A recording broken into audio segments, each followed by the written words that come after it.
Views YouTube ఛానల్ను subscribe చేయండి, మా వీడియోలను లైక్ చేయండి. నేను రిజైన్ చేసి వెళ్ళిపోయే టైంలో రామోజీరావు గారు టౌన్లో లేరు. అయితే రమేష్ బాబు ఏమన్నారంటే, నువ్వు వెయిట్ చేయి, రామోజీరావు గారు వస్తారు, వచ్చినాక వెళ్ళు అన్నారు. సరే అని లాస్ట్కి వెళ్ళేటప్పుడు వెళ్ళి కలిశాను. ఏం రాము వెళ్తున్నాను సార్ ఇట్లా అంటే, ఏంటి అని ఒక మాట చెప్పాను.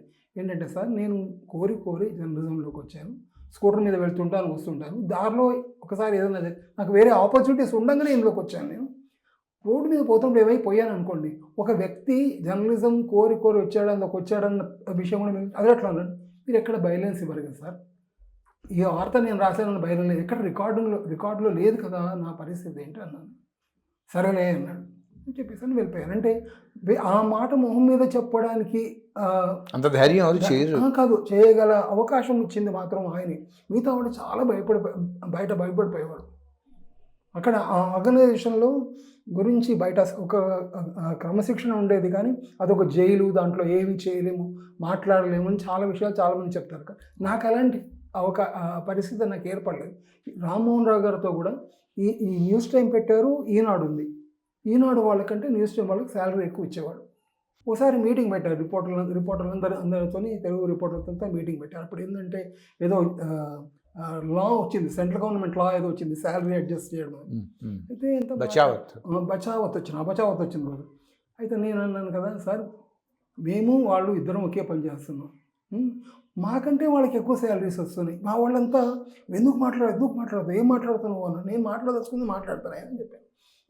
మాకంటే వాళ్ళకి శాలరీ ఎట్లా ఎక్కువ ఇస్తారండి, ఏం కదా, పైగా మ్యాగజైన్లో పబ్లికేషన్లో మేము లీడింగ్, ఈనాడు వెనక న్యూస్ టైం వస్తుంది కదా. అంటే ఆయన అంటే మామూలుగా అయితే న్యూస్ టైం న్యూస్ పేపర్ ఒకటి ఉండింది, వాళ్ళకి శాలరీ ఎక్కువ ఉండేది. నేను ఇక్కడ రాయడమే కాకుండా పైకి వచ్చి వాళ్ళకి హెల్ప్ చేసేవాడిని. సో నాకు అది దానివల్ల కూడా చాలా మంది నేను ఈనాడు రిపోర్టర్ అనుకునేవాళ్ళు కాదు, బయట కూడా న్యూస్ టైం రిపోర్టర్ అని అనుకునేవాళ్ళు. అంటే నేను అంటే తెలుగు రిపోర్టర్లు అంటే కొంచెం భిన్నమైన ఏమంటారు భావనే కదంటే, వాళ్ళ స్టైలు, బట్టలు వేసుకోవడము అన్నీ కూడా డిఫరెంట్గా ఉండేదండి. అంటే ఇప్పుడు అలా లేదు, అంత అంటే చాలా పెద్దగా లేదు, మేము ఏదో ఉన్నాంలే అన్న లెవెల్లో ఉండేది. నేను అలా ఎప్పుడు ఉండలేదు, ఎందుకంటే నాకు కొంచెం భిన్నంగానే ఉండేది. నేను అది కూడా రమేష్ బాబు గారు అన్నారు ఒకసారి, ఏంటండి మీరు సైనికుల్లాగా షర్టు వేసుకుంటారు, ఇక్కడ పట్టీలు ఉంటాయి, ఇక్కడ పట్టీలు పెట్టుకుంటారు, ఏంటి ఇదంతా మీ రిపోర్టింగ్ లాగా లేదు అంటే ఇట్లా ఉంటారని చెప్పాను. సో చాలామందికి తెలుసండి ఆ విషయం. ఎవరైనా నా తరం వాళ్ళ నిబంధన చెప్తారు, నా డ్రెస్సింగ్ స్టైల్ అంతా డిఫరెంట్గా ఉండేది. సో అయితే నేను అన్నాను, సార్ మీరు వాళ్ళకు మాకు పని ఒకటే, మాది లీడింగ్ పేపర్, దీని మీద అది ఉంది కదా, వాళ్ళకంటే మాకు శాలరీస్ తక్కువ ఉండవు ఏంటండి అని అడిగాను. లేదయ్యా, వాళ్ళు ఎక్కడెక్కడి నుంచో వచ్చి పని చేస్తారు, అందుకని ఏదో చెప్పారు, ఎవరు సాటిస్ఫై అవ్వలేదు, వచ్చేసాం. బయటకు వచ్చిన తర్వాత అది మామూలుగా అయితే ఇష్యూ చేస్తారంటే, నువ్వు అభిప్రాయం నువ్వు అట్లా చెప్తావా, నువ్వెవరు అట్లా మాట్లాడు, ఎవరు ఏమీ లేదండి. అంటే బయట ఏదైతే ఒక జైలు లాంటి వాతావరణం ఉంటారో అదైతే నాకు ఈనాడులో ఎదురవ్వలేదు. ఆ ఇండియా టుడే కంటే అది మీరు అప్లై చేసుకునే వెళ్ళారు. ఇండియా టుడేకి వెళ్ళే నుంచి రెండు విషయాలు ఉన్నాయండి. ఇండియా టుడే ఫస్ట్ 1991లో స్టార్ట్ అయ్యేటప్పుడు, 90లో అనుకుంటాను, నేను స్టార్ట్ అయ్యేటప్పుడే నేను అప్లై చేశాను. వెళితే అప్పుడు ప్రభు చావలా, తర్వాత నేను అరుణ్ పూరి చెన్నైలో ఇంటర్వ్యూ చేశాను. నాతో పాటు ఏ ప్రసాద్ ఆ రోజు వచ్చారు, తర్వాత నేను సదాశివ శర్మ వచ్చారు, తర్వాత మా దగ్గర నుంచి మేము ముగ్గురం. ఎవరంతా వాళ్ళని చెప్పకుండా వెళ్ళిపోయి అక్కడికి నువ్వు కనిపించావు అని అనుకున్నామండి. అయితే నేను సబ్ ఎడిటర్గా జాయిన్ అవ్వమన్నాడు. సబ్ ఎడిటర్గా జాయిన్ అవ్వమన్నాడు ప్రభు చావ్లా. అంటే నేను నేను రిపోర్టర్ అండి, సబ్ ఎడిటర్గా జాయిన్ అవ్వను అన్నా. నిజానికి నేను డెస్క్లో ఉంటే ఇంకా ఎక్కువ ప్రయోజనకరంగా ఉండేదన్న అభిప్రాయం నాకు ఉంది. ఎందుకంటే మా జర్నలిజం ఎడిటింగ్ ప్రొఫెసర్ జగదీష్ అని టమిలియన్, ఆయన చెప్పాడు, you will become a good editor Rammohan, always keep in mind. ఆ తర్వాత ఆయనే ఒక మాట చెప్పాడు, దేవుడి తర్వాత జర్నలిస్ట్ ఇంపార్టెంట్ అయ్యా, దేవుడికి ఎంతైతే విశాల దృక్పథం ఉంటుందో మనకు అంత ఉండాలి, నువ్వు మంచి ఎడిటర్ అవుతావు అన్నాడు. కానీ నేను ఎప్పుడు దానికి నేను ప్రాధాన్యత ఇవ్వలేదు. ఆయన ఏదో మెచ్చుకున్నాడని వదిలేశాను. కానీ చాలామంది తర్వాత అన్నారు, if you been good editor అని. సరే ఆ రోజు నేను రిఫ్యూజ్ చేశాను. ఇప్పుడు చేస్తున్నాను. ఆ రోజు ప్రభు చావ్లా ఆఫర్ చేసింది, వదిలేసుకొని వచ్చాను, సబ్ ఎడిటర్ వద్దండి.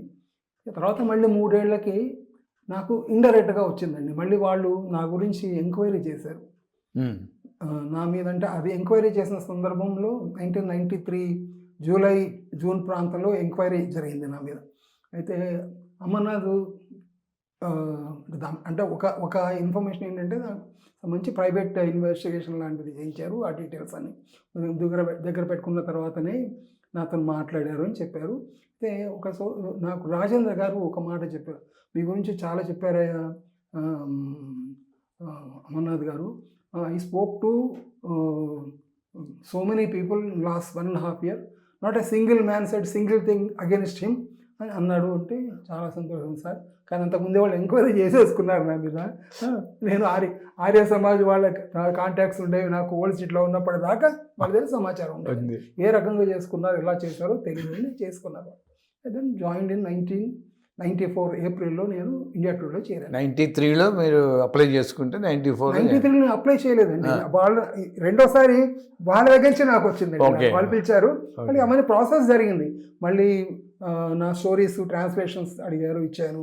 తర్వాత శేఖర్ గుప్తా హైదరాబాద్కి వచ్చి కృష్ణ ఓబరాయ్లో ఇంటర్వ్యూ చేశారు, అడిగారు. అప్పుడు కూడా అడిగాడు, ఇంతకుముందు నువ్వు సబ్ ఎడిటర్ ఆఫర్ చేశారంట కదా, నువ్వు యూ హావ్ నాట్ యాక్సెప్ట్ అంటే సార్ ఐఎమ్ నాట్ ఇంట్రెస్టెడ్ అని చెప్పాను. ఆ తర్వాత మాట్లాడిన తర్వాత అప్పుడే ఆయనతోని అప్పుడు మన అమర్నాథ్ గారు శేఖర్ గుప్తాతో అన్న విషయం నాకు రాజేంద్ర గారు చెప్పారు. Not a single man said single thing against him అని చెప్తే ఈ was very happy that taken. 94 April 7th నుండి నేను ఇండియా టూర్ చేశాను. That to say at this point of time that was one of the greatest turn in my life. India today not only helped me to grow but also projected me as a star reporter.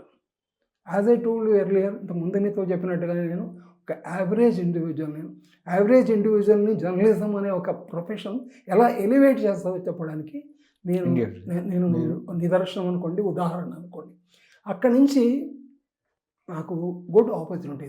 అక్కడ నేను ఉన్నప్పుడు నాకు అన్ని రకాల opportunities except political reporting, everything was allowed to right. నేను I wrote features. ఈ features రాసే దాంట్లో ఎక్కువ సంవత్సరాలు రాసిన వాళ్ళు ఇద్దరం కనిపిస్తామండి మీకు తెలుగు జర్నలిజం. ఇప్పుడు మారిండొచ్చు. నేను తర్వాతనేమో మన రావురి భరద్వాజ గారు.